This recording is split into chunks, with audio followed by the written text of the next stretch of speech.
সচ্ছল অবস্থা, মা লক্ষ্মীর আসন পাতা, 12 মাসে 13 পার্বণ, তবু সুখ নাই কারো মনে, কারণ বইয়ের ছেলে হয় না। সবাই মিলে দিন রাত মা ষষ্ঠীর কাছে প্রার্থনা করে, শেষে একদিন বুঝি মা ষষ্ঠীর দয়া হলো।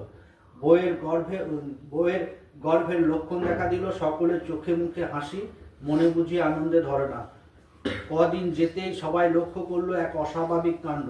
বইয়ের গর্ভ সাধারণের চেয়ে বেশ কিছু বড় মতো মনে হলো। যত দিন যেতে লাগলো বইয়ের গর্ভ ক্রমেই প্রকাণ্ড আকার ধারণ করতে লাগলো। দেখতে দেখতে 10 মাস 10 দিন পেরিয়ে গেল।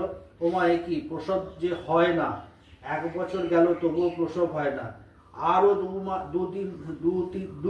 2-3 মাস পার হলো, এখনো প্রসবের নাম নাই। সকলে মহা ভাবনায় পড়ে গেল। শেষে একদিন হলো কি, বউ হাত ধুতে ধুতে পুকুর ঘাটে গেল। হঠাৎ পুকুর ঘাটে পা পিছলে পড়ে আছাড় খেয়ে গেল বউ। আর অমনি প্রকাণ্ড একটা লাউয়ের মতো রক্তমাখা পুটলি প্রসব হলো। বউ কোনো রকম করে বাড়িতে এসে শ্বশুর শাশুড়িকে ঘটনাটা বলল।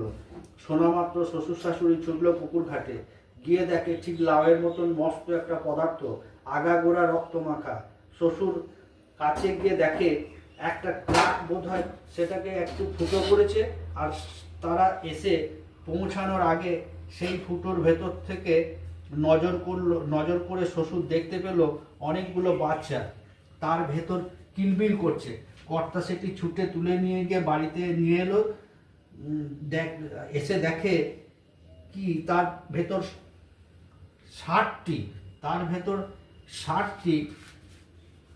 বাচ্চা রয়েছে। হঠাৎ তার বৌমা একসঙ্গে 60টি সন্তান প্রসব করেছে। কর্তা গিন্নি মনে আনন্দে ধরে না। কর্তা তাড়াতাড়ি আতুর ঘর তৈরি করে ফেললো।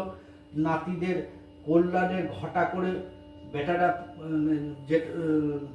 করলো।